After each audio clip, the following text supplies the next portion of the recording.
and welcome back to another episode of Protein Ramblings. We're back with another wrestling special, joined, of course, by Naomi. Hello. And once again, joined by Natalie and James. Wu-Tang. Hey, yes, and we're back here this time to take a look at AEW's Revolution pay-per-view from a week ago now. Waited a little while because of timings and schedules and stuff, but also because of the ending of the pay-per-view. Wanted to kind of see how they recovered from it in Dynamite before I did the full review. So here we are. Before we get into the particulars, what are your thoughts overall? Good, bad, middling? It was a good show. I thought it was a good show. I thought it was a good show. It's what I come to expect from AEW. The production quality was up there, and I enjoyed it quite a lot. There was a couple of surprises in there. There was a couple of great, just what you'd expect from their talent. Yeah. A couple of botches too, which is always funny. Matthew will be happy. There's a couple of botches actually that I'll come on to in the various matches, and one of my big takeaways from this show and of just generally of AEW recently, I'm kind of over Cody. Welcome to my wagon. I think everybody kind of is, and I was saying this, wasn't I, Tiga, during the show? I remember Cody in Ring of Honor being like this almost on a pedestal kind of guy who you looked up to, and he was like a cartoon character with that big grin and all the belts and, flexing his muscles and his long old fucking legs, where we got up on the ropes. And he was like I adored him. Villain in like the Phoenix Wright Ace Attorney games. He's like so cartoonish, so cartoonishly dumb that you can't actually believe that this is a real person. But he managed to pull it off so well. My issue with Cody is it's not necessarily that he's kind of winning all these matches and burying talent and taking TV time away from other people, but whatever he's doing, he's presented as the biggest thing on the show. Yeah. And it's annoyed me since the start of AEW. And the more I watch AEW, the more I'm like, oh, it's fucking Cody again. It's always fucking Cody. Yeah. I was starting to think that maybe I was just being unreasonable, but now other people agree with me, so it's fine. His ego's really showing. Yeah. For me, the tipping point was the gender reveal firework thing. I was going to say the same. That was the point where I was just thinking, like, okay, you have sucked your dick so hard. Yeah. Now. I was like, mate, like, by all means, put a Twitter announcement out or something, or even mention it on the show. Like, but to have this whole, like, I hate gender reveal parties in general for babies. Oh, yeah. But it was just, look at me wank on myself. Everything he does is very self-indulgent. And I'll maybe talk about it a bit when we talk about the ladder match as well. So getting into the show, the buy-in match was a tag match between Britt Baker, DMD, and Maki Ito, who is my new favorite thing in all of the world. And Riho and Thunder Rosa. Fun match. I think Maki Ito, okay, she's not the best in the world in the ring, technically. She might have the worst punches I've ever seen. Oh, yeah, but character and, just as a gimmick, absolutely. Fucking amazing. It's always going to be all about the character with someone like her, and that's fine, because she's good at it. We do come to it later on, though, as well in the women's match, where we were saying that we don't feel that the American talent knows how to deal with the non-American talent very much. And I think Britt Baker struggles with this a bit as well. Although I will say, the thing that's impressed me about Britt Baker is that for somehow she managed to get better while she was injured. Yeah. I don't know how she pulled that off, but she has got definitely improved since she was injured. I keep saying it to you. It's I think the power of character work. And it's how character we really work. can get behind someone even though I swear they made her a baby face to begin with deliberately the same way WWE did with the New Day, so that when they turned heel, people could get like, oh right, we finally hate this person, and we're allowed. Oh my god, this person is amazing. Yeah, I do think it's character work, because her character work definitely improved when she was allowed to be a heel. But I also think, and I keep saying it to Nero, like the women's division's secret ingredient is clearly Dustin Rose and QT Marshall. Yeah, because everyone who trains with them just seems to get so much better immediately. I mean, just look at what they did with Ty Conti. Like, compare Ty Conti in AEW to Tainara Conti in NXT. It's fucking night and day. Night and day. It really is. It's a shame Anna Jay's out with injury because she's fucking incredible for the amount of experience that she's got as well. And I think now, like, I do think they still keep misstepping with elements of their women's division. Like, I think they should have made more effort to get more of the tournament that led up to the championship match on this on fucking Dynamite rather than on the YouTube channel. But I do think they are still moving. They sometimes it's 2 steps forwards, 1 step back, but they're at least you can see that there is good intent there, and they are really trying to build that women's division. And hopefully, with the additions of people like Ryo Mizunami, Maki Ito, and some of the other Joshi talent, like, it's great to have Riho back. Like, Riho's definitely been missed. You're going to be able to elevate that women's division a bit more because you're going to be able to work with some of these, some of the more green talent that they've got that have potential, like Abaddon and things like that. So, yeah. Where has she been, by the way? I don't know, actually. Does a lot of dark matches. Yeah. As in on the show dark. Oh, really? Yeah. I am going to be watching Dark Elevation this Monday just for is it Maki Ito? It's Maki and Riho in the main event. Yeah. Actually, there's a lot of women's matches on it, so it's going to be interesting to see. That could be good. Yeah, so I think it's going to be worth checking out, and just to see Big Show on commentary, right? Yeah. Yeah, I am actually curious to see how that goes. Well, he's a good talker. He's always been a good talker. Very funny guy. Yeah, if you've seen like his podcast with Stone Cold, he's naturally witty. Also, like, I tell you, you know the like Jackass style show that they had on the WWE network. Swerve. Swerve. I actually really like that. Yeah, and he did some really good skits in that as well. He's got a really good sense of humor about himself, and he's not. He's aware about like all the, like the turns and stuff like that. And he's got a very good sense of humor about himself. So I think as a commentary guy, definitely, I think he's going to, and if they don't do a match with him and Marco Stunt, they're missing a trick because that's just going to be hilarious. That would be brilliant. But yeah, as an opening for the, the dark match, obviously, like Riho is fucking incredible. She, for someone her size, she really works that small woman size so well, really fast paced. Thunder Rosa is she's a superstar. Fucking fantastic. Amazing. They need to throw a blank check. Throw a blank check at her when her NWA contract expires because it has expired. It expired a few months ago, actually. Oh, okay. I wonder what's happening with that then, because they need like they've got to keep her. She seems to enjoy AEW. Yeah. So I think because she enjoys getting paid. Yeah, not the NWA talent. I think the official AEW right now is just Nick Aldis. Yeah, it's the Nick Aldis show.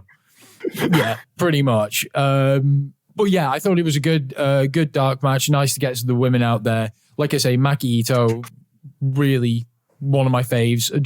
Was it in that match where she was like thumping with the mic, no, that was in Dynamite. That was a Dynamite match where she's hit with the mic. Interesting thing about the Maki Ito, did you see the closed captioning thing that the TNT did? Which is like Maki Ito singing in the back, average, mediocre at best. It's like Jesus Christ. But then we come on to the main show proper, which opened up with the Young Bucks versus MJF and Jericho for the inner circle. Before we get into that, my God, JR's voice. He sounded awful. Yeah.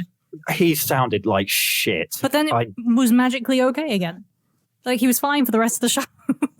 Yeah, I don't know whether he was just like doing promo stuff like hours before or God knows something, but he sounded fucking terrible. And like when it comes to JR's health issues, I always fear the worst. Yeah, definitely. I mean, hell, it could have just been like, someone in between the matches brought in like some hot toddy or like, lemon and stuff. That's like, all right, that's it, or just fucking plied him with a whiskey and it's like, all right, I'm fine now.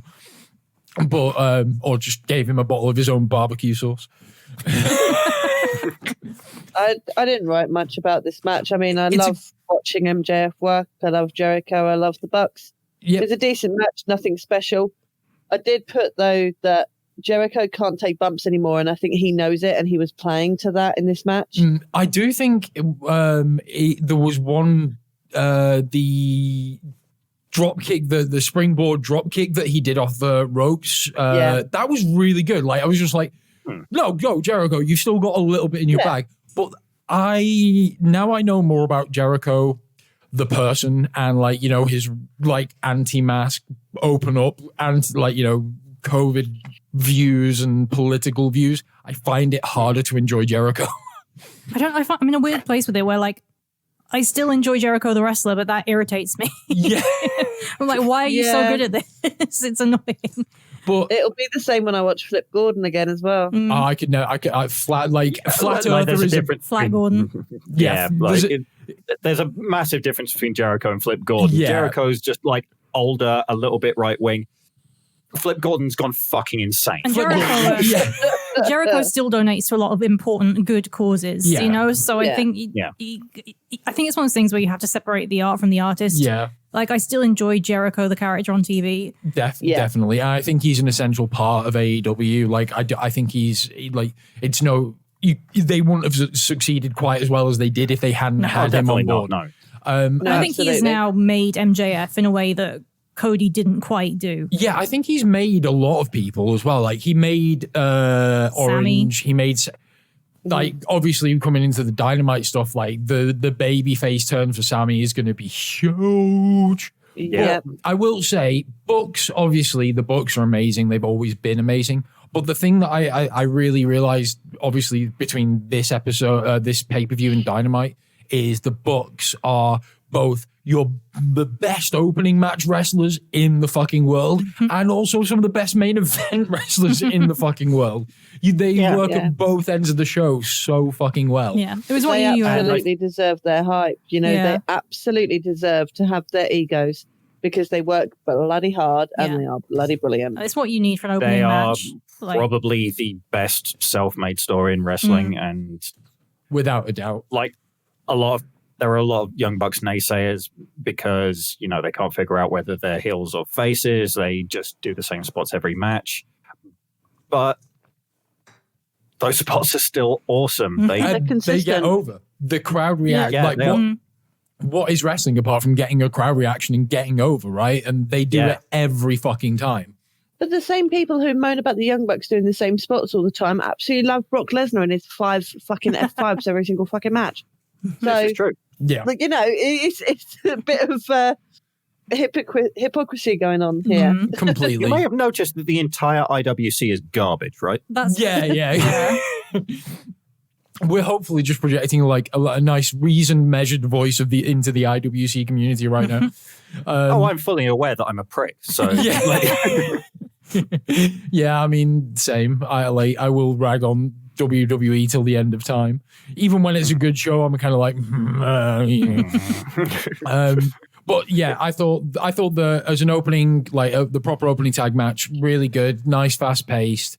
MJF looked great. When MJF and Chris Jericho took control, fantastic heel work through and through. Like MJF's one of the best heels in the biz right now, without any not question. The best. Yeah, definitely. He is he's amazing. He makes me want to punch him in the face. He's so punchable.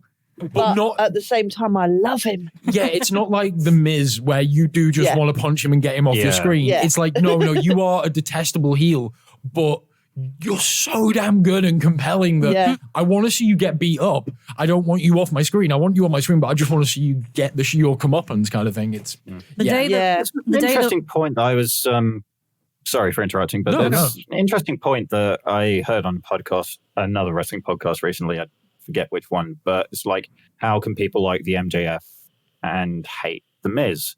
And I think the difference is exposure.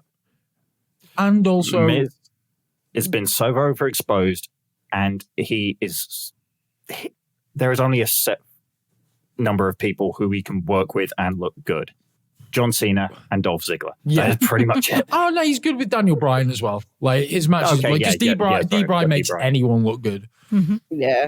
Whereas MJF can work with everyone, and he still looks amazing. I think that's the key with MJF is that he's this great heel. He's an amazing talker, and The Miz is a great talker, but MJF is also a great worker, and The Miz is not. Like, just flat out, he is not. He's got some of the worst kicks, some of the worst punches.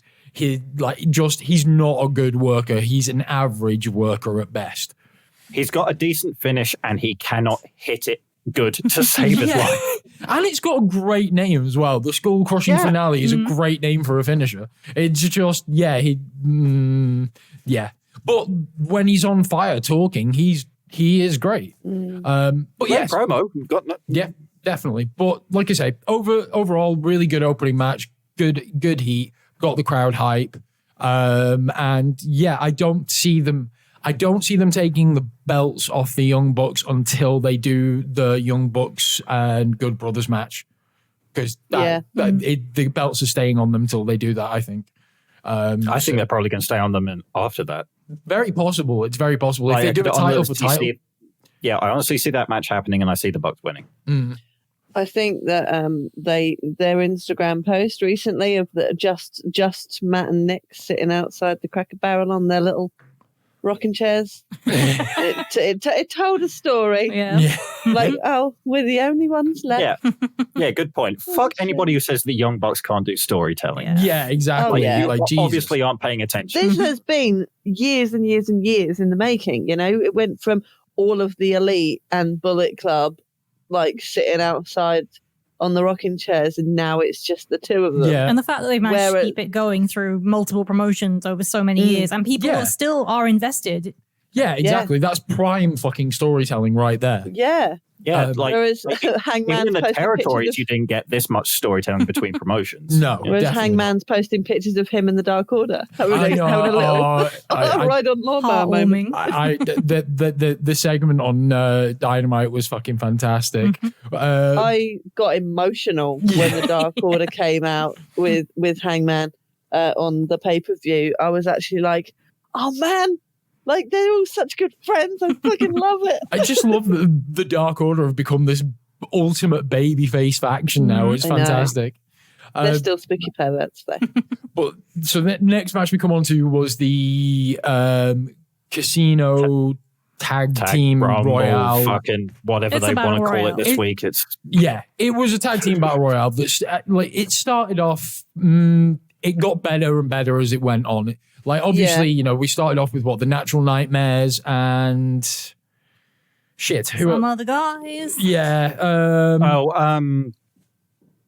Dark Order. 5 and 10. Yeah, 5 and 10. 5 and 10. And, 10's probably the weakest part of the Dark Order. Not to say that, I'm not trying to disparage him. He's just green. He's just green. He's still learning. Yeah, exactly. He's just green. It's not like... One of my comments on this when they came out was that I thought 10 looked absolutely jacked, and he has definitely been trying to put in some work. Yeah, no, I mean, definitely. He's a work in progress, and there's nothing wrong with that.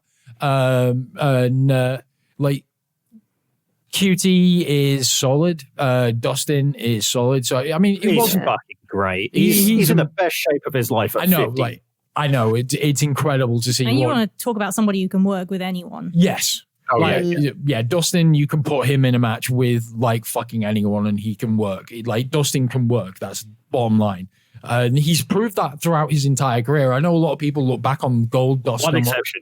One exception. WCW Black. Yeah. So, I mean, there have been some low points in his career. He could not get a good match out of Chris Harris in TNA. I'm sorry. Yeah, right. Fair enough.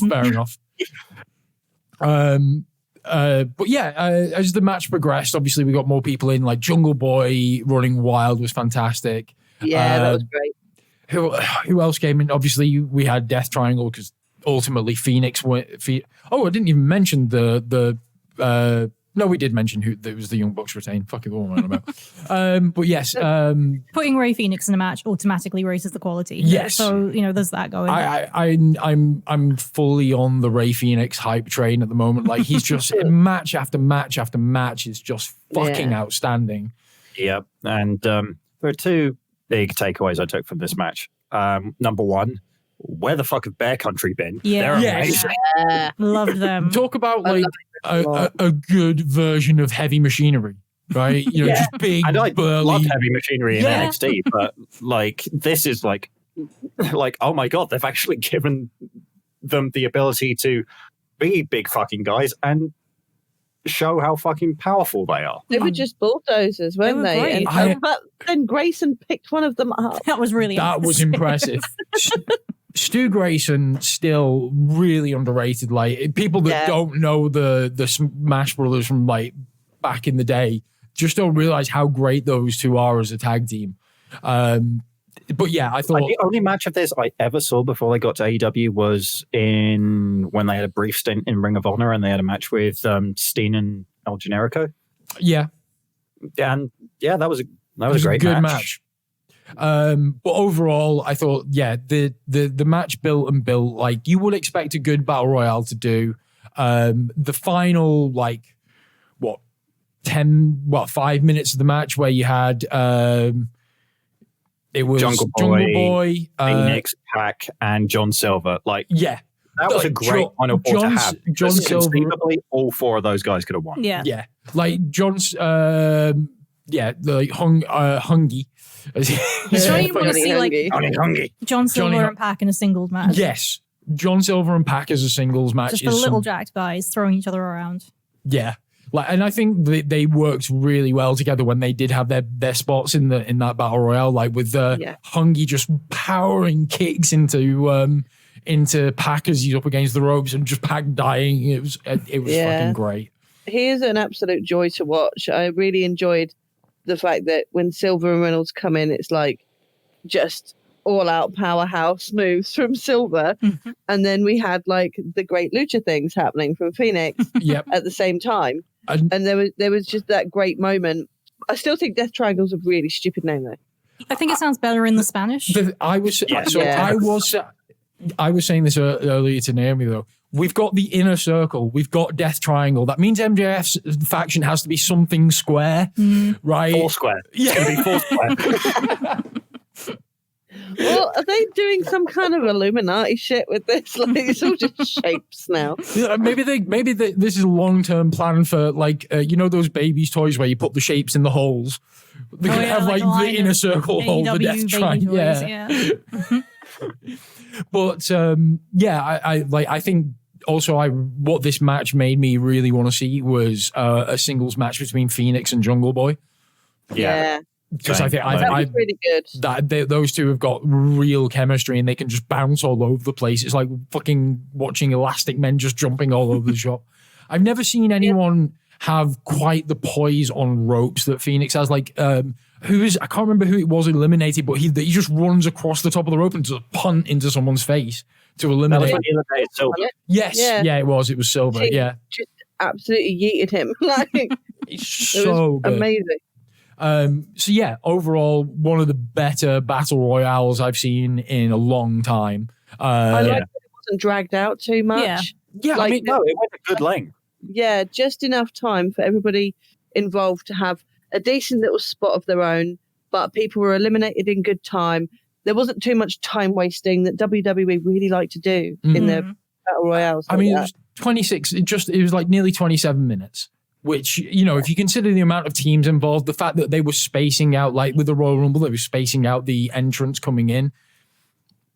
I mean, that's a perfect kind of time. It did not outstay its welcome, in my opinion. Yeah. I also like that they had Jungle Boy in there in the final too, because they're just, slightly every so often, it's just Jungle Boy's going up and up and up and up. They're just giving a little nudge. And when sooner or later, he is going to break out on his own because quite frankly, if this battle royale taught me anything, is that I fucking hate Marco Stunt. Yeah, he is the Scrappy Doo of AEW. Yeah, fair play to him. I can't, as someone his size trying to make it in this business, it's got to be difficult. So I'll give him props for that. But yeah, he does annoy the piss out of me because he looks like a child. He's another one of those guys. I'm like, okay. It's not even that. It's the fact that whenever he does anything, he does it in the most dickish possible way. Like, he helped Jungle Boy cheat in this match. Yeah. And it was so did the Bunny. And so did Jack Evans. It's the heel Jurassic be a babyface team, and you've just got this one Marco cunt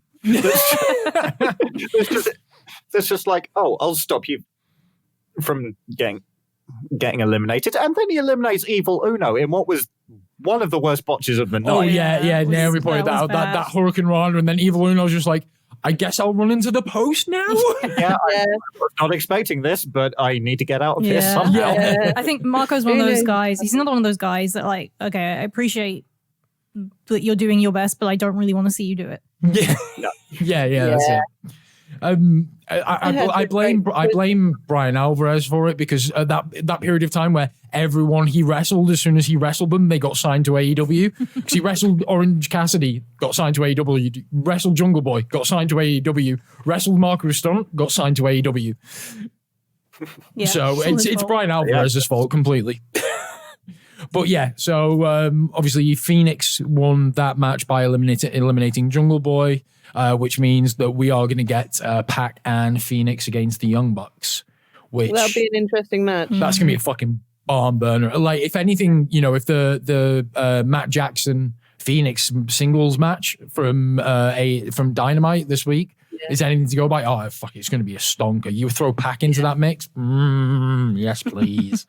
Like, well, they've all got history and they work so well together. Like, it is just going to be 4 guys who just know each other's bodies. Yeah. Like, which sounds really gay, but like, it's true. So I know your neck in the most intimate way. So next match had to get in there. Like, there was some definite fuck neck moments throughout this match, throughout this show even.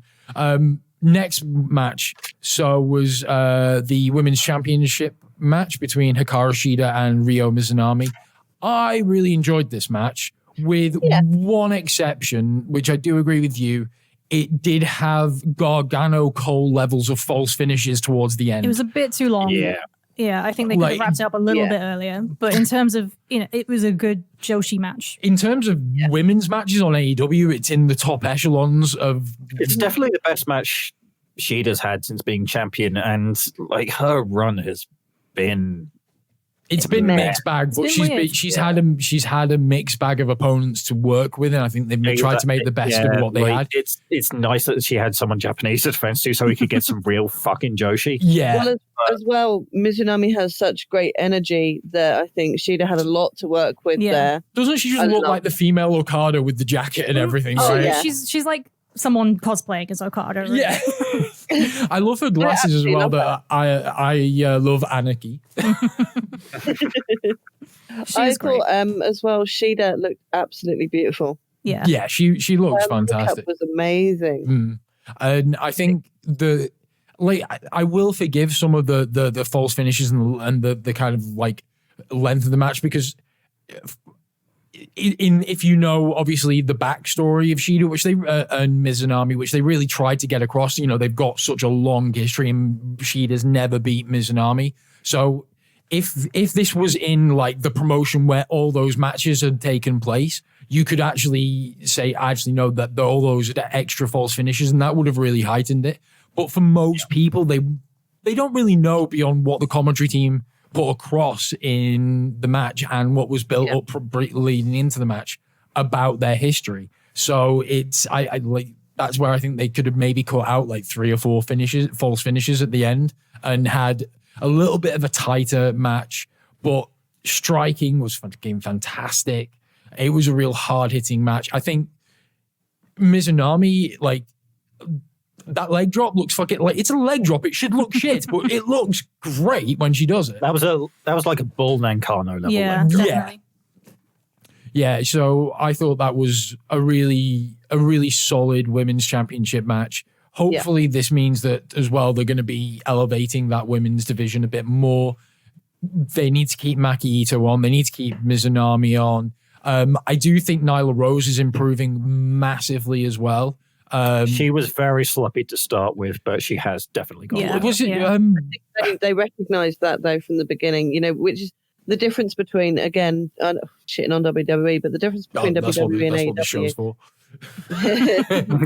when someone is a bit sloppy, they train them. They have so many good coaches backstage. You know, some great names there, including Dustin, and Arn Anderson, and you know they've got such amazing talent to help these people improve, and they are actively doing it. That was one thing that I forgot about in the Battle Royale, the whole angle between Dustin and QT, where QT just eliminates himself. Yeah, that kind of came out of nowhere. Yeah, like QT's basically got a heel turn coming up, which was further played into on Dynamite with when he basically walked out on Lee Johnson and left him to get beat down. I do think, though, like I said to you, he was melodramatic about it. But he wasn't wrong. He wasn't wrong. He eliminated his opponents, and Dustin's all like, "They're our friends." It's like, but the aim of the match is not to make friends. So, this is like Sid Hogan at the end of 1992 Royal Rumble all over again.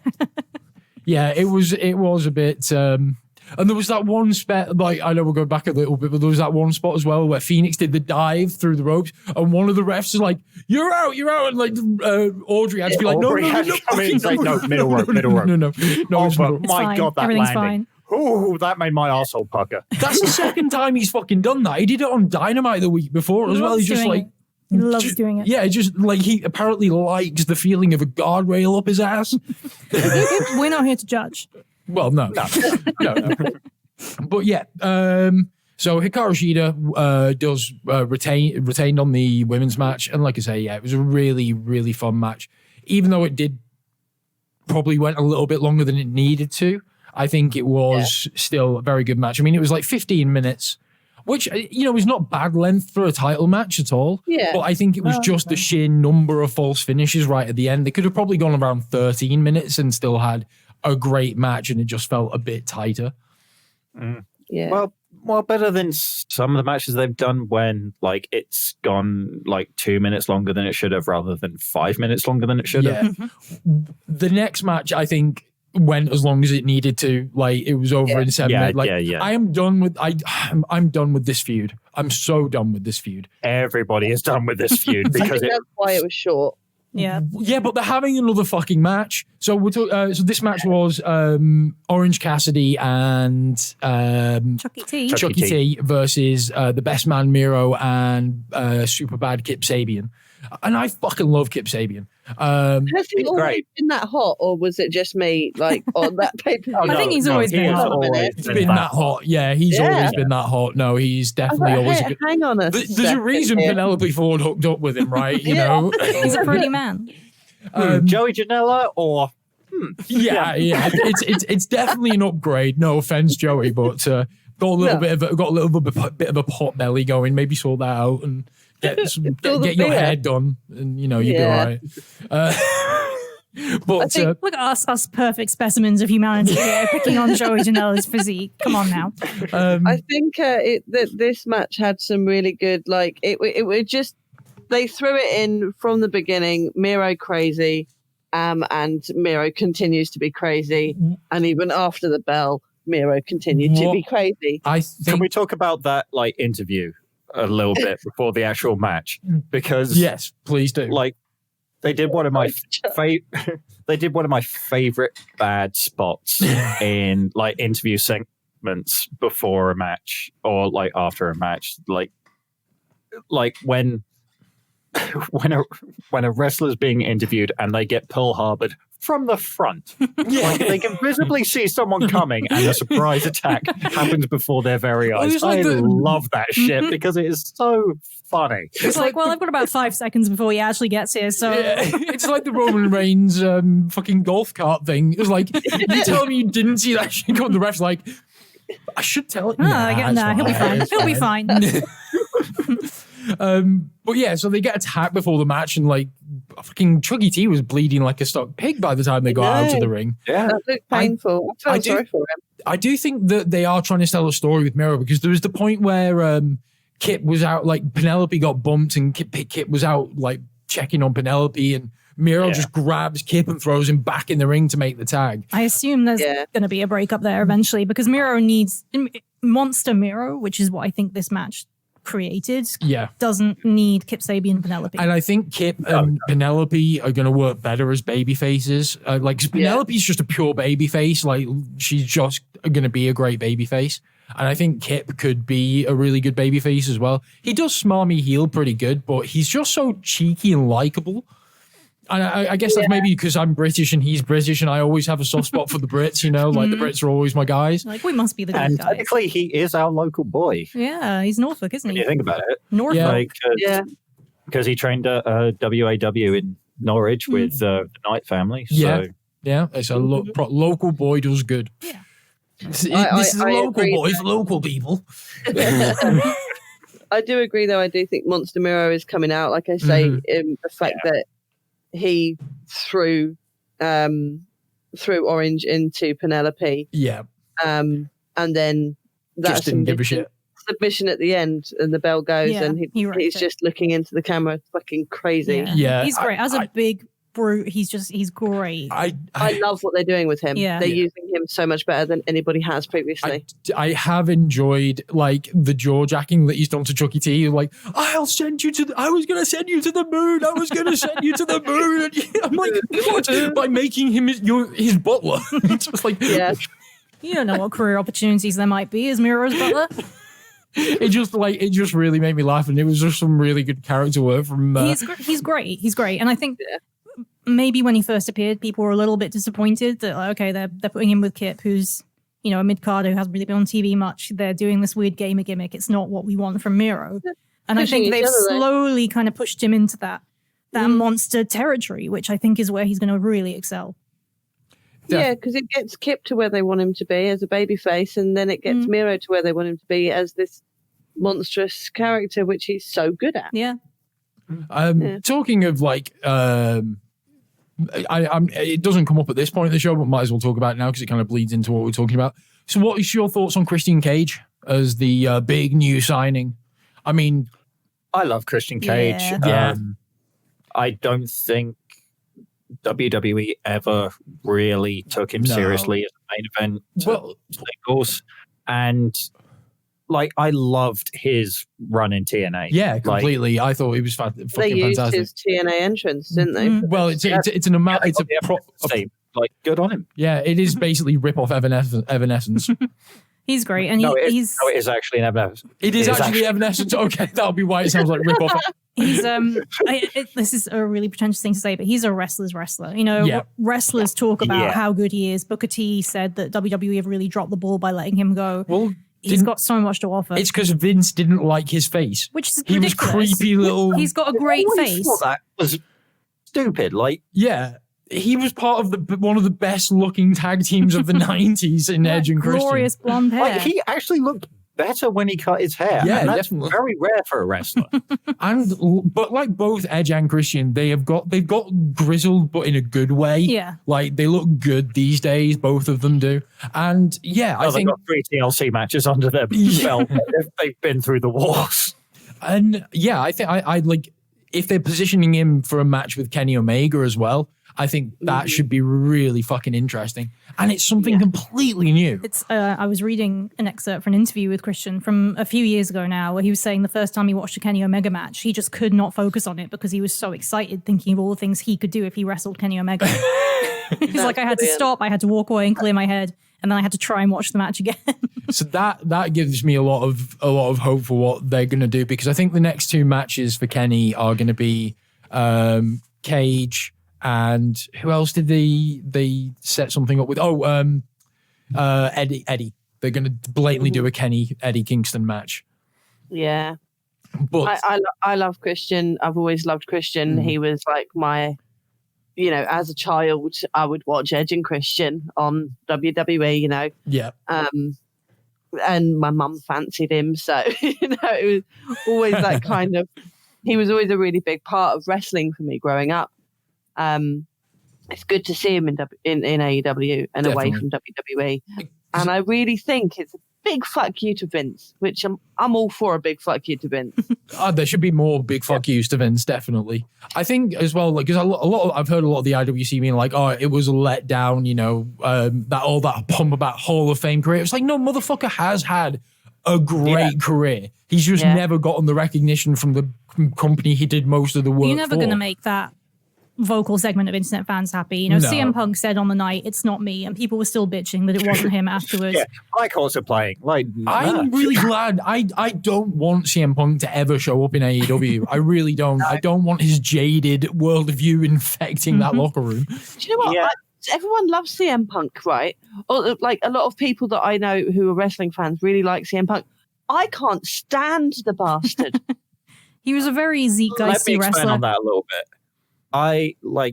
There was definitely a period of time where CM Punk was absolutely my favorite wrestler. I love CM Punk. He's definitely my top 10 favorite wrestlers ever. I love CM Punk. I hate Phil Brooks. Yeah, completely. That's completely right. No, I think he's a very, very zeitgeisty wrestler in that he came about in a time when people wanted to see more wrestlers like him. They were done with the big beefy muscle guys. They wanted to see these indie darlings, and he did open the door in a lot of ways for that. But yeah, Phil Brooks, the person, different guy. Yeah, I think the reason that I don't like him is purely he reminds me of a friend that we have who is just so self-entitled, and anything he does wrong, he can't see it. Right. So like, okay, yeah, I know exactly what you mean. Yeah, I'm not going to say his name, just in case, but like, he's so fucking self-entitled, doesn't see that everything he does is really fucking irritating, and he looks a bit like CM Punk, and I can't get that image out of my head. I'm just like, oh, I really don't like you. But yeah, I thought Christian Cage was a nice welcome, an unexpected surprise coming in there. He was the last person that I thought that was going to be, because especially after the Rumble. Yeah, especially after the Rumble. People thought it was going to be Ethan Page, didn't they? And he turned up anyway. So great stuff. Well, we'll come on to that match in a second, because next one was the big money match between. Before we get into that, there was the backstage interview with Jericho and MJF. Oh, yeah. And I hated the fact that they did this, because MJF basically just said flat out on the mic, "I am turning on you on Wednesday." It wasn't so much foreshadowing as billboard advertising. And also, the other side of that made me kind of like, it makes a bit of the storyline fall apart. It's like, what were they going to do if he won? What if they were the tag team? You're just going to go to FTR and the boys be like, look, things are on hold. Just wait. Hold fire.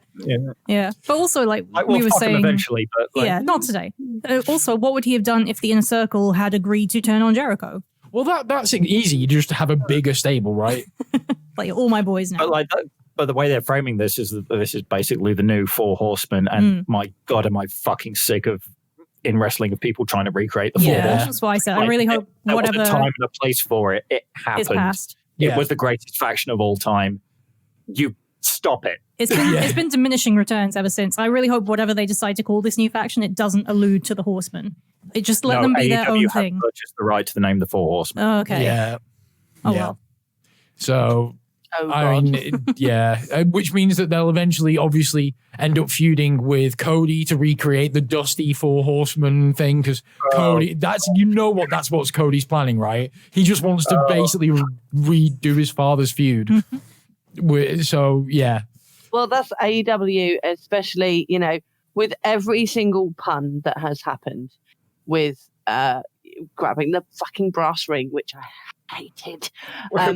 But, everything that Cody is putting forward into AEW is just a big, I love my dad. Yeah. And also, fuck you, Vince. Yeah. He is very much his father's son. Yes, he is. Yes, he is. So, with that, we'll go on to what I thought was one of my favorite matches of the night, actually. Hangman Page and Big Money Matt. Not like, Page is fucking fantastic worker. Matt can still go, but it was the emotion and the storyline in this. Like, everything that Page does, every match that he's in, every angle that he's in, I'm so super invested in now.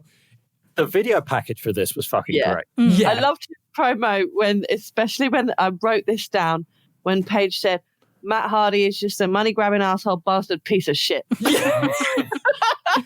Poetry. Piece of shit. Yeah. Someone actually had a sign of that in the audience as well.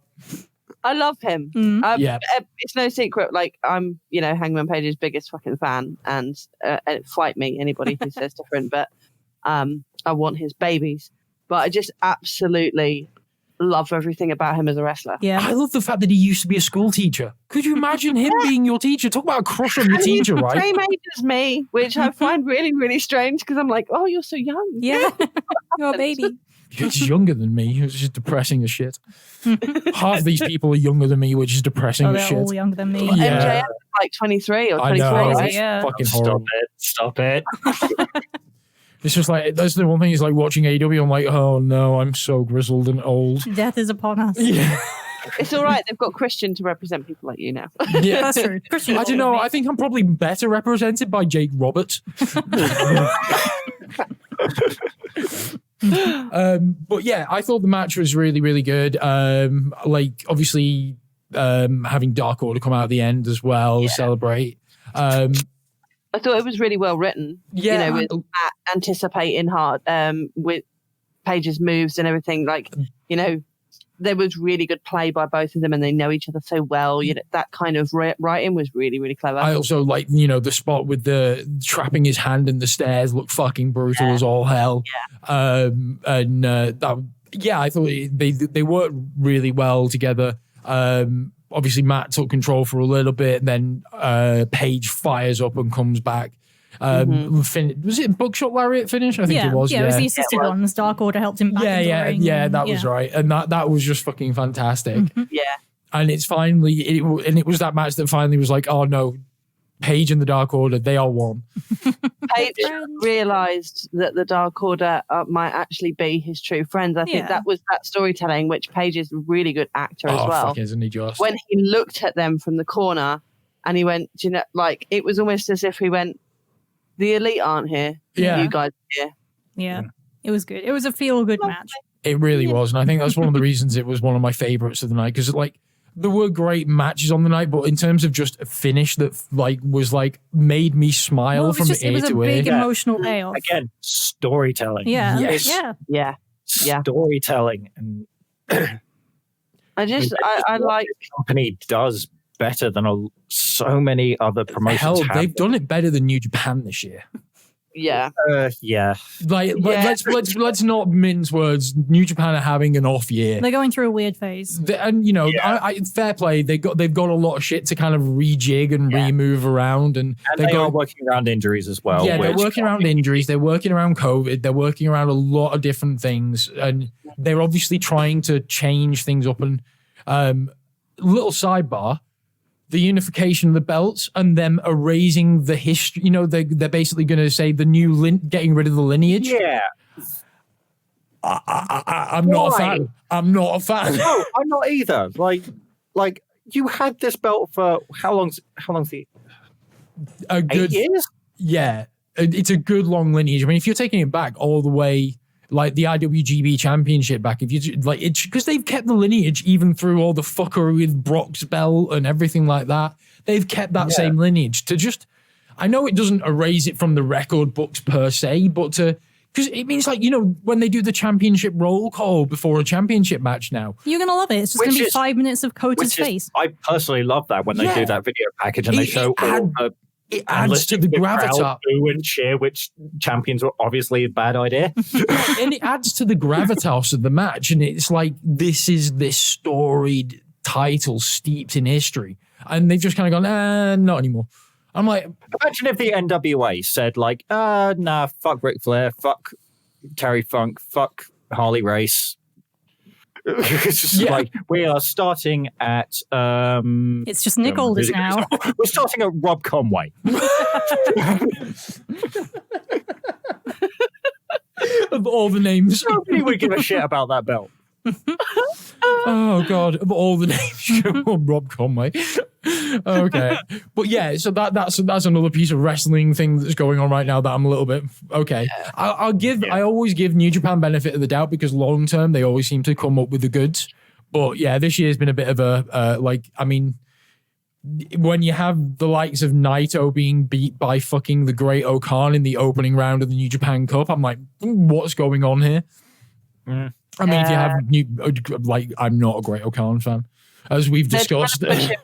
Yeah. And nobody liked this has not worked. Him and Master Wato have basically just proved that, okay, you do not know how to book your returning excursions anymore. Yeah, it's the last really good returning excursion, I think, probably was Show and Yo. Yeah, I would say so. Yeah. So hopefully when Shooter and that come back, then maybe they'll sort their fucking lives out. But anyway, like you say, big money match, really good. The payoff to it as well on Dynamite with Hangman. Like, I bought a saddle, I bought a load of whiskey, and I got this big ride on lawnmower, and like all the Dark Order just pile on the lawnmower. Except for Alan Angels. Except for Alan Angels, because there's a weight limit, man. It was just, really good. Obviously, it plays into some of the stuff off BTE, but I think it was funny enough that you don't need to see BTE to get the comedy of it. No, I mean, we've watched some BTE, but we certainly don't watch it regularly, and it's never impacted our enjoyment of this kind of storyline. So. No, definitely I not. haven't missed an episode in 4 years, and I'm not gonna. Because that's where the real storytelling is. Yes, that's very true. I like seeing they're funny guys, right? Like they're all really funny. And the Dark Order skits on BTE have been the best part of the past 2 years. I always watch I listen to the Meltzer recaps, and when Meltzer's like this, and this were good, I always go back and watch those particular. But if Meltzer says there's stuff worth watching on BTE, I'll make an effort to go and watch it. And then we come on to the Sonic the Hedgehog Invitational.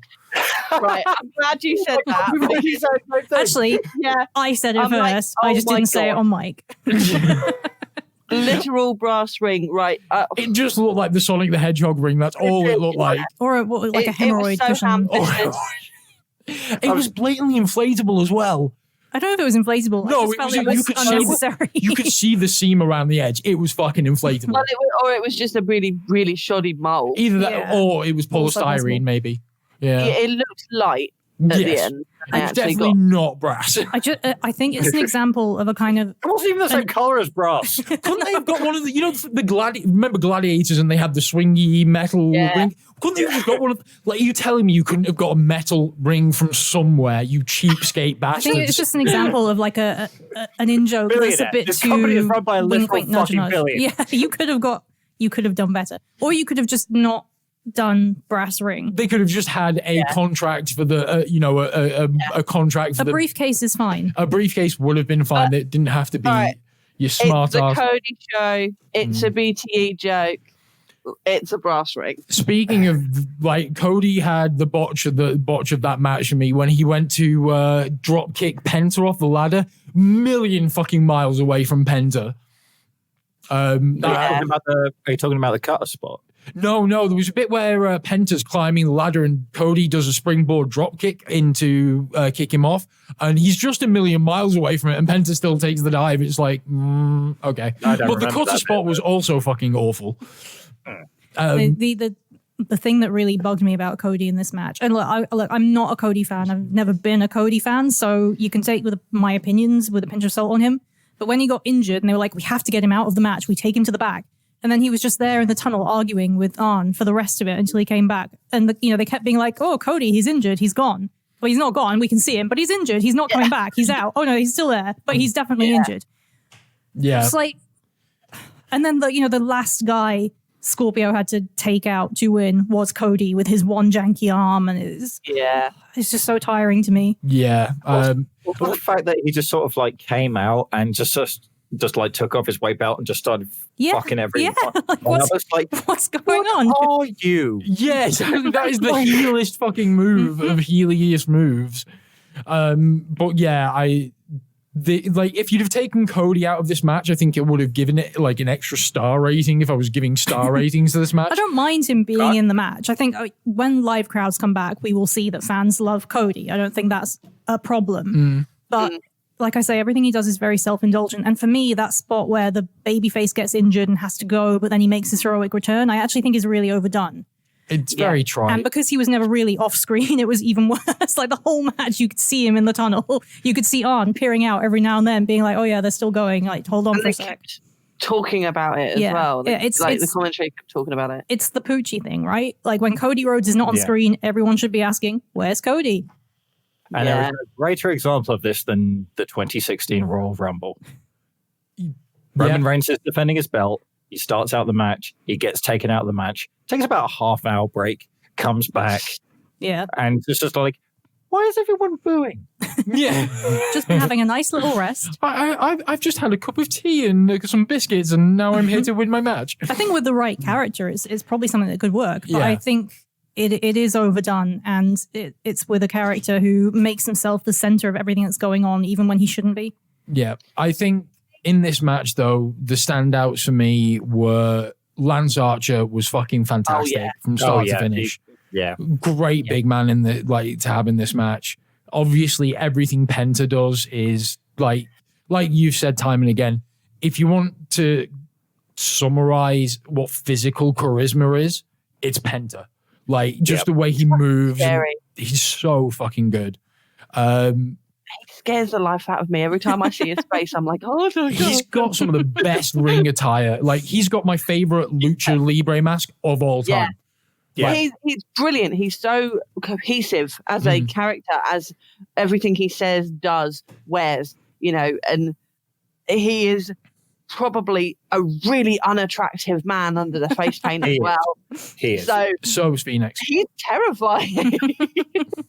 The genes were not strong in that family, or they were too strong in that family, maybe, whichever. But I was really glad Scorpio got the win because I do think he's massively underrated, and I thought his and Darby's match on Dynamite was really good as well. Although I do want to see Penta and Darby because I think those two would have a fun. Absolutely. That would be carnage. Yeah, they would just wreck each other. So thoughts on All Ego Ethan Page? Good for him. I really like it. Really fucking great. Yeah. I think he had some great spots. He was acrobatic. He was he did some storytelling when Cody tried to shake his hand and he was just like, fuck off, and slapped him in the face. That was great. And this isn't his style of match. No. So the fact that he was able to do this and also do it convincingly. And I don't think we've given enough love to Max Caster. He's great. When really he came out and did that freestyle, I was just like, the line about Cuomo at first, but now, when he dropped that line about more blood on my hands than Cuomo, I was just like, oh. It's like insofar as I have a guilty pleasure in AEW, the Acclaim to my guilty pleasure. Like I feel like they're definitely not aimed at a 30-something white girl, but I love them. He's like the only thing that I do really like him, and I do find some of his freestyles really funny, but the thing that just it irritates me, and it just is when he's going yeah, listen, I'm just like, no, just get into the freestyle. That's what people do with all freestyle rappers. There's a guy who I've seen on YouTube who my brother really likes, and he starts everything off. You can see the cogs turning, and to fill the time, he's like, and I'm like, shut up. Get to the rap. Yeah. But yeah, he took some fucking horrible spots in that. Was it? Because he was a crash test Tommy in this. Yeah, he really was. Just to start off with, the frog splash that he took from Scorpio was fucking horrible. Well, his genuine first action in the match was to run the hell away from Archer as he came out. He hurled himself over the barricade, which I thought was smart. I'd run away from Archer. That's the right choice. Then Archer blackout Tim onto a ladder as well at one point. Oh, that looked gnarly as shit. Yeah. Who got fucking head first driven into the ladder on the outside? Wasn't that Sky? Yeah, Scorpio Sky. There was some gnarly fucking... I've written that down in my notes here as Scorpio dies. Yeah, pretty much. It was a very impressive comeback for him. Like when he went through that ladder, I was just like, well, okay, he's just now dead. That's it. Fuck it. That is the most fuck neck part of that entire fucking neck show. That was just like, so you know how you've got this neck, Scorpio. How would you feel about if we kind of ground it to dust? Have you thought about breaking your neck for career advancement? I enjoyed the ending of this match with the whole "Long live the king" moment on the top of the ladder. Yeah. The one when they were climbing ladders and Archer pulled I think it was either Max Caster or Scorpio Sky down, but he basically just pulled his trousers down as he pulled him off, which made me chuckle. Yeah. Oh, I'm never, ever going to get sick of watching Lance Archer. I really am not. God, no. I absolutely adore him. Yeah. I just want another hardcore match, like Texas Death Match with him and Moxley, because the one we saw live at Wrestle Kingdom was fucking fantastic. Yeah. But I don't want them to overdo hardcore steps in AEW. I think they need a break from them now for a while. Slowly getting that way, and I really don't want them to because... Yeah, I think they've had some really good ones, like the street fight with Santana and Ortiz and Best Friends was great. Was obviously, the street fight, which we'll come on to next, was fucking great. Yeah. Up until the end, I thought for what it was, the barbed wire death match was good. I wasn't a big fan of the first hardcore match that Kenny and John had. The non-sanctioned lights out match. It was all right. It was all right. It was a bit like, hang on, I'll come over here, you come over here, and we'll do this. We'll do this spot, and then we'll move over here and do this spot. I saw that more as like two wrestlers who have never had any interaction before this, getting used to each other. Yeah, definitely, I could agree with that. But all in all, I thought this ladder match was really good, really high paced. Everyone worked their asses off in it. It was a good outing for Ethan Page, a good debut. It's a shame that they then booked him to go 50-50 with Lee Johnson on Dynamite. Even though he did beat him down at the end, he still went 50-50 with him, which was a bit like, should have been more of a dominating win, I feel. Yeah, Lee Johnson reeks to me of a Cody pet project. They definitely think a lot of him, I think. He's got a lot of promise. He's athletic as all hell and he can move really well. But I think he's also at a point in his career where it's not going to hurt him to get beaten down by your big new signing. No, God, no. God, no. But I think, and it would have, if they'd have actually had him be properly beaten down, I think it would have played more into the angle they were doing with QT, and him. It would have made that more impactful. Him walking away it would have been way more impactful than having them go 50-50. But yeah, it is what it is. But yeah, so Scorpio Sky won that match. Well deserved. I think he's definitely someone that I can see having, if not a world championship reign, definitely a good TNT title reign at some point in the future. I think he's a solid mid-card guy. Like, he's really good in the ring. I've never not enjoyed a Scorpio Sky match. I think he's also someone that you can inject into a title match. Yeah. He might not win, but he's a good hand to have. He had a good match with Jericho. Yeah, exactly. So I think he's a really good guy that you can use at a lot of levels. And keeping him in that kind of like mid to upper mid-card level is really, really good. And I think this match was a really good use of a good way to do that as well. Yeah. As much as I would have loved to have seen Penta, but there's plenty of time. Although it does, like from Dynamite, it does like Penta's going into a feud with Cody, because everything got to revolve around the orbit of Cody. Do you know what? I was just thinking, Cody is almost, I know he's like trying to be this whole babyface thing, and he always has been a babyface, but I see him so much more as a heel now, because he is just like, I love myself. Everything is very bombastic and grandiose. Yeah. I think he probably sees himself as Triple H, but I think the reality is he's Jeff Jarrett. I don't think he's... Yeah, I know, it's such a burn, isn't it? I don't think he's quite Jeff Jarrett. I think he does... No, I don't think he sees himself as Triple H, because Triple H was always a heel. I think he sees himself more as... I think he sees himself as... More Sting. Either that or Brett.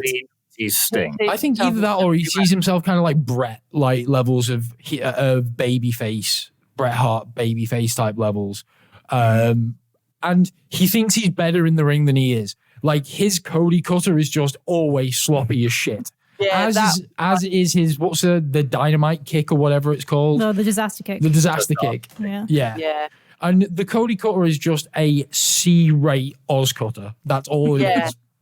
And he did a really botched one on Penta during that ladder match. Yes, he did. I mean, he did a lot of botchy. He's never been crisp, Cody. He's never been someone I would say he's a crisp wrestler. I think there were moments in Ring of Honor where he was working with other people and he was very crisp. But I think that is, he's got to have the right opponent. Yeah, but I think like I say, when they have proper live crowds back, he's still going to be very over. I think he's, whatever else I think about him as a character, he's a guy who bet on himself and came out on top. And people will see him as this great post WWE success story, and they will love what he has done. And it's going to be very hard to kind of fight against that.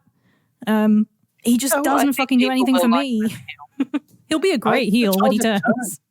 I honestly do. I think like the vast majority of fans, like the very small crowd that they had in Daly's place when he came back out, there were very audible boos. Like, I think he's going to have to turn at some point. I don't think he has to. I think he will, and I don't think he'll have to tweak his act very much. No. It will be a natural turn. People will just grow to be like, oh, for fuck's sake, Cody. Yeah. Your entrance is getting longer and longer, and you love yourself a little bit. Like you're a heel now. I mean, but Cody's kind of smart enough guy who will realise that and play to it. Yeah. You know? Yeah. So, yeah. Overall, though, yeah, it's still a very good match. And I think the right call for the winner as well. And then we come into actually probably my second favorite match of the night, or maybe tied for first favorite with the Matt Hardy, the street fight with Darby and Sting versus Taz and Absolute Ricky Starks. I think you'll find it was Brian Cage.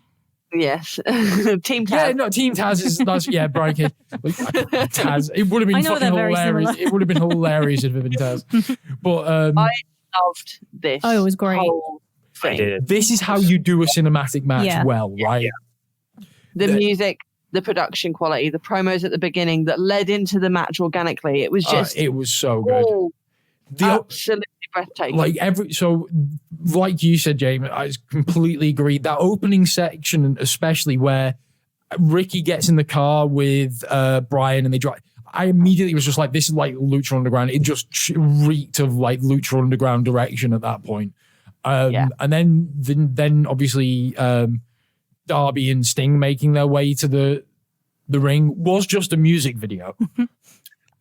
Tony Hawk's Pro Skater 3 level. Yeah, it was great though. It was really, really cool.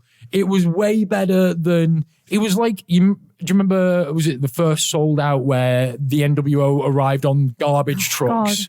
God. Oh God. It was like if they'd done that but well. God. I really liked this match. Like, I'm just going to keep gushing about it. Even from the beginning when Sting just started this whole thing by throwing Darby at Cage. Yeah. I thought it was a really smart move to have a ring in there as well, because it meant that you weren't just limited to brawl. You could do actual moves.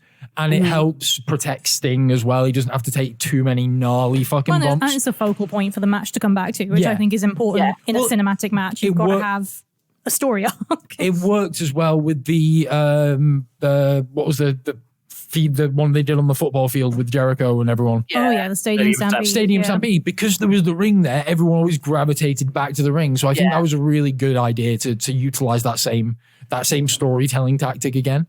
At the same time, it was a nice break from the Daly's Place location. Yeah. It was a really nice. It was refreshing. Yeah, I think is what I'm straight early on as well. That one spot where Darby springboards off, he jumps onto the wall and then just pounces back with the coffin drop. I was just like, what the fuck? What are you, Spider-Man? The man is insane. Like, I absolutely love watching him work because, I mean, from the beginning, it was just acrobatics. Oh, I'm just going to take this insane bump, but I'm fine. It doesn't matter. You know? He's like made of rubber. And obviously, like, it was really cool. Sting can obviously still work pretty well. Obviously, they were doing a lot to cover the cover stuff, and that, as they should do, because the guy's like 60 odd and damaged. But he's still fucking Sting, right? Well, I mean, he brings so much presence, you know? Massively. And that covers up for a lot of other things. And I found, like, when he was stalking Ricky Starks, like, and they were on either side of that thing. Although there was the one point where he threw the bat at Ricky, and I was like, "Don't throw your weapon, you fucking idiot!" Amateur mistake. Although he did manage to get it back. And then he broke it over Cage's back. Yeah. Tiger was like, "I don't think that was a gimmick bat. I think Cage did that hard. Yeah, I'd believe that.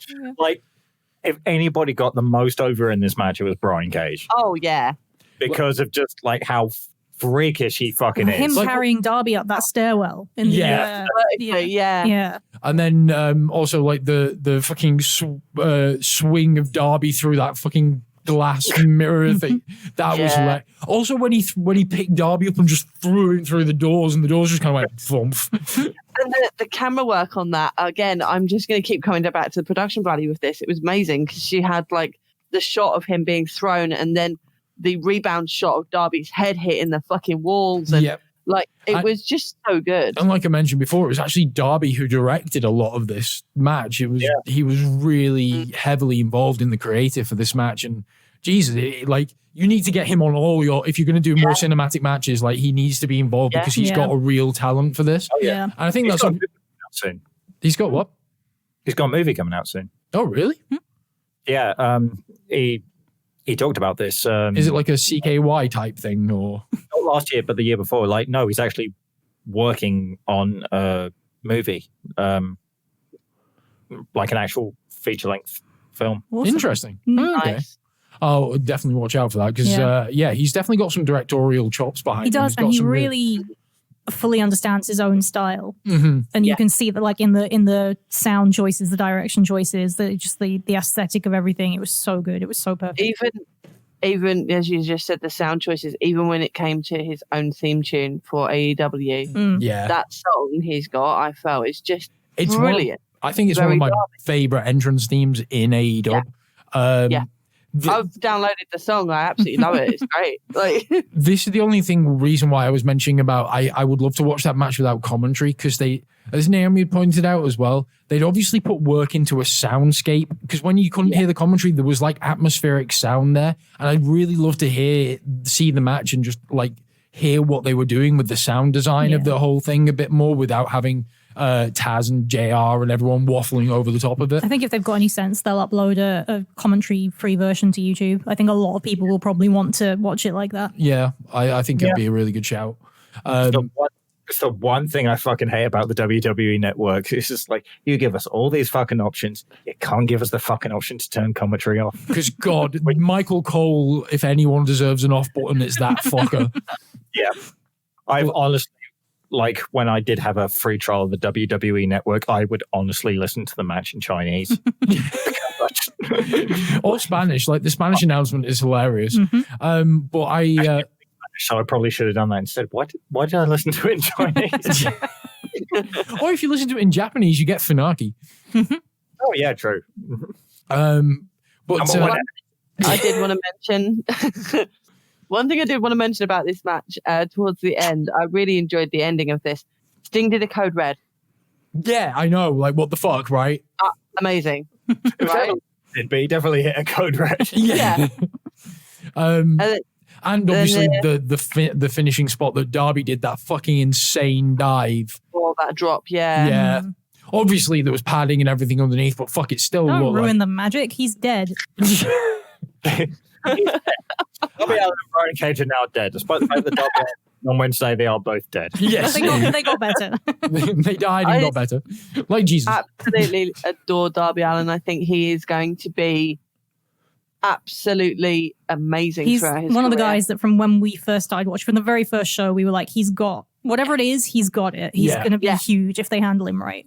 Definitely. If anyone come from nothing to be made a star by AEW, it is Darby Allin. Most This definitely. match has made all of them stars, though. I mean, obviously Sting is a star through and through, but I mean, Brian Cage, I really enjoyed him. Absolutely loved him in this. Ricky Starks, the bumps he took.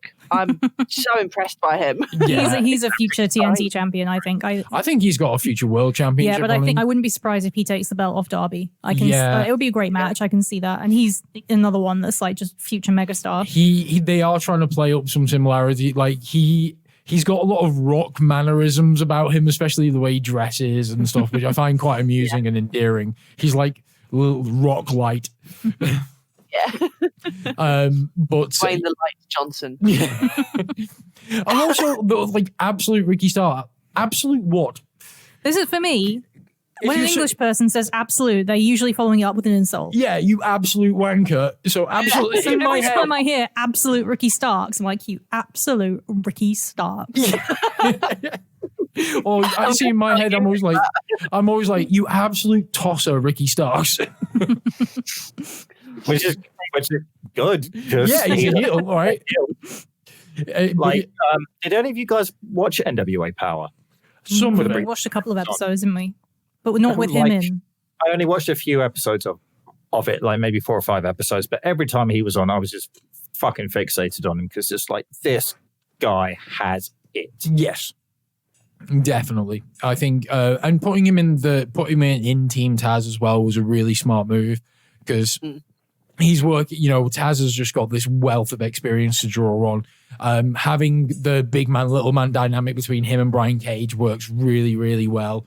They just come across like a mean, menacing asshole team. And yeah, I think he is genuinely fantastic.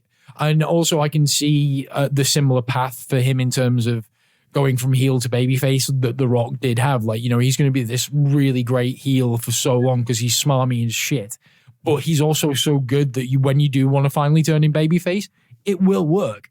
So yeah, I think overall this was one of the best cinematic matches I think I've seen. Out of all of them, I think this was better than the Boneyard match.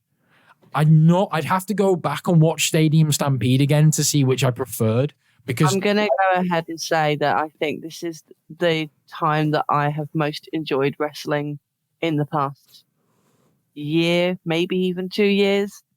This match for me was just the epitome of what I want to see. Yeah, I would definitely say I preferred this to Stadium Stampede. I mean, Stadium Stampede had a lot of jokes and that's the thing is it was a very comic match. Yeah, it's just like I definitely prefer this to Stadium Stampede. It had mood and atmosphere, and definitely, I will agree. But I did like the Boneyard match did. Yeah, I would put those two on par with each other. Yeah, I think I slightly preferred this one to the Boneyard match, only because it just felt a bit grittier and a bit more impactful than the Boneyard match. Because obviously Boneyard, the Attitude Era, and obviously the Boneyard match was very sanitized WWE kind of element to it, And I think the four of us can agree that Taker should have retired at least 5 years ago. Yeah. Agreed. Okay, we can't put off talking about it anymore. No, we can't. We have to get to the main event, the exploding barbed wire death match. Right. So I have a few comments, if I may. Yes, please, by all means. Okay. It's a show full of gimmicks, puns, and violence, and it all ends in ridiculousness, which is pretty apt, I think. At one point, Don Callis said that Kenny grew up on the tough streets of Winnipeg, which just made me fucking die. Tony Schiavone just kind of went, yeah. And then Excalibur, bless his heart, talked about the fact that the ref is wearing his uniform underneath the protective clothing. I know. Does it matter? I love that they said that it was a bomb-proof suit when clearly it was just the same as a forensics, dust suit. Yeah. And also, they are fucking fragile as anything. Well, at one point, John rips the arm off his... Do you know what? I think I've watched this match now 3 times because I kept falling asleep. Yeah. I've been ill. It's not a comment on the match. It's obviously not their fault, but this is a match that really suffers in the rewatch because you know what's coming, and because the commentary team are hyping it up so much. They're so bent on this. This is a destructive, dangerous, deadly match. People are gonna fucking die. This is a career shortener. And when you've watched it for the 3rd time and you know what's coming, you're just like, oh, bless you all. It's that first moment where one of them actually touches the barbed wire and these firecrackers go off and you're like, oh, okay, C4, you were saying. And they're talking about the scorched, burning skin of Kenny Omega, but his T-shirt's completely intact. Yeah. So, not a mark on him. And like you're saying, in modern day production where you can see things a lot more clearly, this match just doesn't work as well. I don't think so. But in terms of, even though within the confines of the stipulation, these two are still great workers, and they, the selling and the storytelling of the match was really, really good. It was certainly better than their first hardcore match. And I think within the confines of the stipulation, I think they worked cleverly until obviously it all fell apart. But I think. I know how it fell apart. The Japanese death matches, I think, personally have a lot of mystique to them because it's really hard to get good footage of them. And so there's a mythos around them about how dangerous they were and how career-threatening they were. And when you see a very well-produced, clean one on a big pay-per-view, you lose all of that mystique. And I think even if they had pulled off something good at the end, I still don't think it would have been what people wanted it to be. Kenny was reportedly very angry at the pyro team. I'm not surprised. Yeah. I mean, I can imagine because they actually use real barbed wire to really enhance things. So I'm not sure I believe that. I think they probably use some real barbed wire. I mean, if you look at some of them when they were getting tangled out of that barbed wire, that shit was definitely not faked. Especially the big board on the outside where Moxley was trying to get out, and when Moxley took the first bump into the board in the corner. Like the barbed wire digging into his head, that was brutal as fuck. The blood down his face, that for me was, I love seeing a bloody match. I really do. I like it when people get beat up for real. I like that in the wrestling. Obviously, if it's safe, but that was more exciting for me. The fact that Moxley had blood running into his eyes and everything. Then I didn't care about the barbed wire and the fire fucking crackers going off in the end of it. You mean the sparklers going off at the end of it? I liked when Moxley was like trying to use the barbed wire around his fist and he was getting the bat, and then when he sawed that chair into Kenny's leg and he was really pushing it in there, and I was like, so that's good. That's a good way to use the props here. Yeah. I think Kenny got into his own head with this match a lot. He loves Japanese wrestling so much, and he loves all of that old kind of gimmicky stuff so much that he tried his best to recreate it, and it just fell apart. Yeah. I think people would look a lot more favorable on it if it wasn't for the ending. But I think it's one of those things that, if you're talking about it purely in kayfabe, the desired end result of this match was that two men were at best brutally maimed. And okay, then you can write them off TV for a while, and when they can come back, there's your blood feud. But it's a really weird idea to put forward that our wrestlers are legitimately trying to blow each other up, and we're cool with that. We've given them the facilities to do that. Yeah. So yeah, I think it's a match that it's the same issue I have with some of these unsanctioned matches where they're like, well, we as a company don't approve this, but here's a company referee, and here's your entrances, and here's your music and your pyro, and here's your TV time. But it's definitely we're not okay with it. Yeah, I agree. It's a difficult one for me for them to make 100% convincing. No, I can agree with that. I think it's a stipulation that it's had its time, and I think wrestling's moved beyond it. Personally, I think we can do better than this now. You can have a much better match without that kind of that stipulation. Only serves to hamper what you can do. And I think it's not to say there isn't a place for hardcore matches, but I think it's got to be the right place and the right match. And I don't think this was the right match. I think hardcore matches in AEW as well, and this just wasn't one of them. Really, he tried his best. I think the one thing that happened this match was the word exploding. Yes, because show fans, who's actually seen the original exploding barbed wire deathmatch between Onita and Terry Funk? Yeah, I've seen. Shit, isn't it? It's not great. It's none of the King of the Death matches stuff are particularly that good, right? Yeah, I've seen. There is a time and a place for deathmatch wrestling, and it's usually after about 8 points at 3 o'clock in the morning where you just want to watch something stupid. Yeah, but if this match had been just a barbed wire death match, and there are barbed wire death matches that can be good. Sabu completely. and Abyss comes to mind. There were plenty in fucking ECW, right? And I want to say that there was a particular one between Tommy Dreamer and I know Sabu's Carino. Yes, that was a really good one actually. And there is a time and a place for this, and that can be good. where it is not a good time and place for is the main event of your fucking pay-per-view. Yeah. And especially when you're like... So the one thing I was going to say as well is like they could have... Like it was a weird stipulation, like regardless of what, like, because the way they phrased it was that after 30 minutes, if the match is still going on, the ring blows up. But the match had stopped before 30 minutes, so why was the ring going to blow up anyway? Didn't Dom say on commentary that there was actually no way to stop it? Oh, right, okay. I think I'm sure somebody at some point alluded to it, like it doesn't matter, it's just going at 30 minutes. There's no fail safe. This is so dangerous. Yeah. Oh yeah. I mean, it was about the same level of danger as me with a sparkler when I was 5, out at bonfire night. I think it's I put some Roman candles went off. It's a shame because obviously people worked hard on it. The commentary team tried to sell it. Eddie Kingston, bless him, kind of had to come out and fix it all on Dynamite. So I feel bad for everyone involved. Like, that's the thing. I, to be honest, taking it like. The match was what it was. What I actually am more impressed with is this recovery from the finish of the match that they've done. Yeah. The Eddie Kingston Moxley promo was really, really good because it's Eddie Kingston and Moxley cutting a promo. Of course, it's going to be fucking good. But what I thought as well was, honest to God, I think one of the best like promo segments of the year so far was Callis, the Good Brothers, and Omega coming out and basically taking the piss out of the baby faces. It gave birth to the line 69 me Don, 69 me, which is just fuel a lot of fan fiction. Yeah.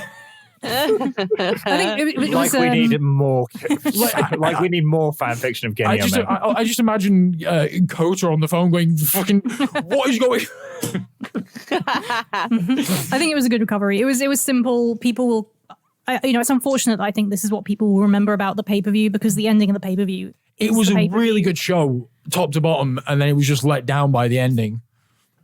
People, we will always remember the finish. It doesn't matter what comes afterwards on TV. Like it's like the awful Hell in the Cell with Seth and the Fiend. Yeah. I don't remember anything else that happened on that show. No. I just remember the awful finish. Yeah. The angle from No Way Out 2001. Yeah. All you remember is Earl Hebner fucking up the count on the finish. Yeah.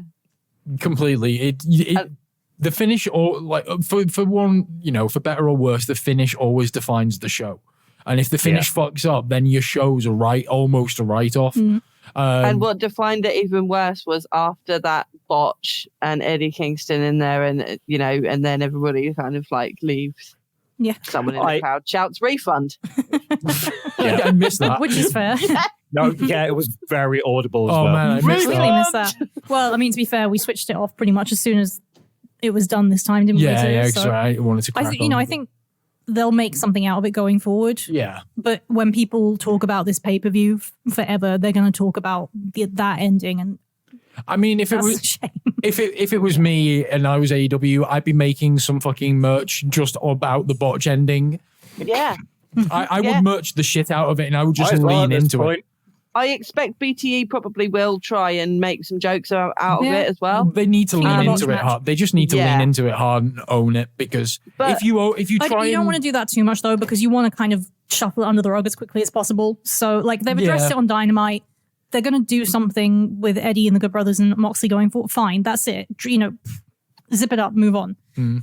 Yeah, I mean, I think. When I watched this, I thought, I get it, right? It's supposed to be a joke. But then Eddie was selling it, and I was like, oh no, it is botched. And the commentary team were very much... Kenny had set this whole thing up to be like Moxley's terrified, and Eddie Kingston's going to come and save him, and then, some Roman candles go off. I think if they'd called an audible and Kenny and Callis had come back then and been like, did you really think we'd risk killing Kenny Omega? So much better. Yeah. Completely. Yeah. They should have just come back out and started laughing and pointing and Yeah, absolutely. But Kenny was too pissed off at the pyro Kenny was probably he was backstage going, you ruined my death match. Yeah, sometimes Kenny, obviously because Kenny is very into the storytelling of a match and everything, and when things don't go because he's a perfectionist, and when things don't go right, I think sometimes he loses the foresight and clarity to see how you could fix it in the moment, because he's so obsessed with the fact that it didn't go exactly how he wanted it to. I think Moxley got up afterwards. And Randy Savage was the same way. Yeah. Oh, yeah. Moxley got up afterwards. He always, planned his matches out from start to finish. Yeah. And if anything fucked up or deviated, he would just, completely shut down because it's I don't want to know what to be do honest, now. That's always Benoit was very much the same very as single-minded. well. But I think, fuck the stories, when shit went wrong for him in Japan, are just legendary of just I'm almost convinced that Chris Benoit was somewhat autistic. Yeah. there was definitely something long before the stuff. Yeah. But so Moxley got up afterwards and cut a promo about what a shitty bomb maker Kenny Omega was for the crowd and kind of sent them unhappy. It's a shame that nobody had the moment, that quickness in the moment to be get Kenny back out there to take the piss while it's still on air. Because I think then we would probably be talking about it very differently. Yeah. Yeah. Because then it would have been really funny. Yeah, people might still speculate that it was a botch, but as far as the kayfabe storyline goes, Kenny and Don set this up and it went exactly as they wanted it to. And it's something that the cleaner would do. Yeah. Let's be honest. So. Kenny's a prankster. Kenny's especially as a heel. And why would you set your champion up to possibly die? Yeah. The other thing that I have seen a lot of complaints about with the Good Brothers running, it's hello, Bullet Club, have you not been watching for the last few years? That's kind of what they do. Yeah. The Bullet Club is running central. That's and it wasn't even like it was just a straight match. It was a no DQ fucking hardcore match. Of course, it's gonna be a fucking running. Can't even say he cheated. No, exactly. It's just I can't believe you ruined the integrity of our barbed wire death match with this run. So I think in summary, I actually really enjoyed the show. I thought it was a really good show. It's such a shame about the finish. Yeah, I mean, especially after that cinematic match, the barbed wire death match just didn't hold up. No. But overall, good work from everybody. Yep. It is what I expect from AEW, forgetting the ending of the main event. And, it did one of their highest buy rate as well for a pay-per-view so far. But it's a shame that this was the one that drew everyone in and then everyone went, oh, yeah. Mm-hmm. It's you may have pulled in new fans with this, and then you've have you damaged those new fans that you pulled in? Have they just gone, oh well, they're obviously a bit B-rate. I don't know. Yeah. I mean, the viewership on Dynamite was down significantly this week as well. It was down to just over 700,000. Yeah, between two sides, and that's battle AEW has been winning consistently. Yeah, I mean, they still won. They were still they were number 5 in the demo, so it's not like it was all bad news. But it's hard to argue that it wasn't a direct result of of course it was. Of course it was. They've got a lot to make up for with Double or Nothing. Which I'm interested to see because the rumor is that they're actually going to do it in Vegas. No, they're not. They've confirmed it's going to be at Daly's place. Okay, that's good because I was worried about that because I know UFC have been running fights in Vegas now as well. So, the last UFC, you want to watch some fucking actual guys get the shit kicked. Watch the last to UFC 259. My brother was talking to me about it the other day, and I was just kind of like, okay, yeah. This sounds like it could be cathartic. Find Amanda Nunes' matches and just watch Amanda Nunes. She's amazing. Great, but just for a side note, Dana White is the last true Carney. Oh yeah. He's fuck everyone who works for me. I don't give a fuck about your health and safety. No, I only care about money. Yeah, I mean, he's very much a Vince. Conor McGregor, what's that? Was that you want another lightweight championship? Fuck off. I mean, you can't deny though that Conor McGregor draws. Yeah, he does draw. Yeah, yeah. I mean, I'm a fan of the Gypsy King myself. I enjoyed his last fight. I'm glad that Dustin Poirier beat the shit out of him. It was great. It was great to watch. But I think the last UFC was fucking fantastic. The Nunes fight was great. The Yan match was ridiculous. The down knee disqualification title change, Jesus Christ. But that's for another show if we ever decide to talk about UFC in depth on this podcast. I'm sure we will at some point. I'll probably have to get Danny in for that. That'd be fun. I can talk to my brother. He's a massive UFC. My friend Danny used to compete in. He used to compete fairly high level in Taekwondo, so he's actually combat sports guy. He's my reference point for a lot of UFC stuff. Although he has some questionable views. But yeah, so does my brother. So that's been our rundown of AEW Revolution. All in all, not quite the revolution that they wanted it to be, which was a shame because great show, just let down by last year's Revolution, which had that fantastic tag match with Young Bucks, Omega and Page, which I think was voted match of the year. Yes, it was. I mean, the Wrestling Observer Awards, that AEW won like 22 awards across the... Yeah, that was a bit odd this year. I mean, if you think about it, they're the only promotion that's been consistent throughout COVID. Like, they figured out how to record through in COVID times pretty quickly and actually make it engaging. New Japan were always going to be out of the running because they were just not running any shows for so much of that year. And when they did come back, it was a mixed bag of shows. Like G1 was great and Wrestle Kingdom was, although that's coming into this year, but like G1 was great, but they had a lot of mixed bag shows. And WWE is never going to win a lot of awards because it's fucking WWE. I think I think they might have won most questionable business practices again. Won Women's Wrestler of the Year? That would be possible because they do have one of the best women's divisions. Bailey's won Women's Wrestler of the Year, which I think was okay, but like we have like Thunder Rosa and Iwatani and but again, it's voted by mainstream. It's voting from the mainstream stuff's going to be. Sir, I know it's an open vote, so he just tabulates the results. But I definitely think Tony Khan deserved Booker of the Year because since he took over booking AEW, the storytelling's just been really fucking on point. And he's helped reel a lot of stuff back in. And even though there was the letdown of certain points of that the end of this pay-per-view, AEW have enough goodwill, I think, to carry it through, and they'll still keep going strong. Yeah. And they let the creative side of the wrestlers work, with Darby directing that cinematic match. Them letting the wrestlers have free reign is what I love about AEW. The wrestlers get to choose. And what amazing things have come out of it. The Dark Order have impressed me so much. Hangman Page and his beer drinking ways have entertained me. Matt Hardy being able to cycle through all of his characters over the years has just been hilarious. Kenny being able to do the heel turn into the cleaner, which everyone wanted to see.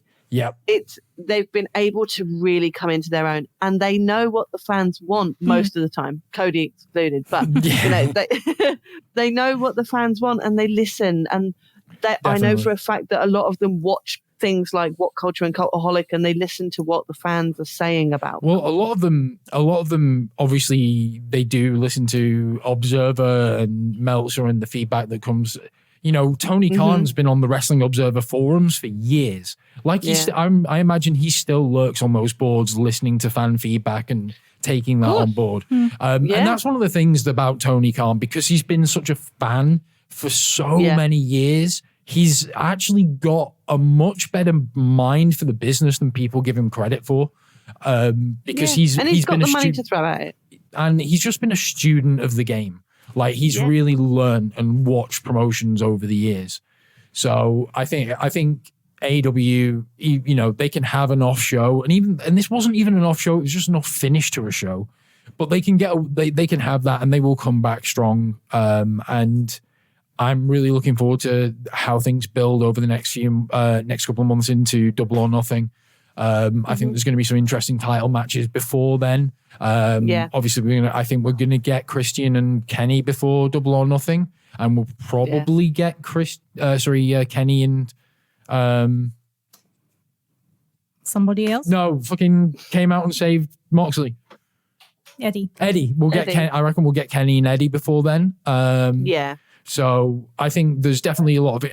The one thing that I do want to see just going forwards is I want to see more Darby singles stuff. Now that they've done the thing with Sting, I just want to see Darby have a few more singles matches. Moving away from Team Taz, moving away from Sting, and just let him have a run. Yeah, give Darby a proper solo pushy run. You can still have Sting be there and be like his mentor, but have him actually because he's had one TNT title defense now. I mean, I think or two. I think he's had two. He needs more TNT title but matches. He's been so tied up with the Team Taz stuff that it's really bogged down anything else he's been doing. Yeah. Well, I think that the fact that the viewership for that match and the comments made about that match so far have been it's been so highly praised. I think Darby will get way more screen time and way more storyline now. And he deserves it 100%. He absolutely deserves it. He deserves everything that's thrown at him now. Definitely. He's a star. Yeah. 100%. Well, guys, I hope you've enjoyed the review of AEW Revolution and a little bit of the follow-on from Dynamite as well. We'll be back again next week with we're going to be joined by my friend Miro, who's just launched his own hot sauce company. He's going to join us to talk about that. And then coming up, we've got some more face-off episodes planned. We have a interview with a wrestler coming up, which is going to be really exciting for all you wrestling fans out there. Proper old school journeyman wrestler. I'm not going to spoil who it is. I'll let you know more about it coming up to the time when we actually have dates and everything booked in. But yeah, we've got some interesting shows coming up. We've got our Facebook page up now. We've also got a Facebook group up now. So if anyone wants to join in the Facebook group, discuss episodes, chat to any of the team, please do feel free. And of course, if you've enjoyed the show, please do like, subscribe, and leave a review. We're available wherever you get your podcasts. So until next week, we'll love you and leave you. Stay safe, everybody. Thanks again, Nat and James, for joining us for another wrestling review. No problem. And, always delighted. Cool. And we shall speak to you all again soon. Bye. Take care.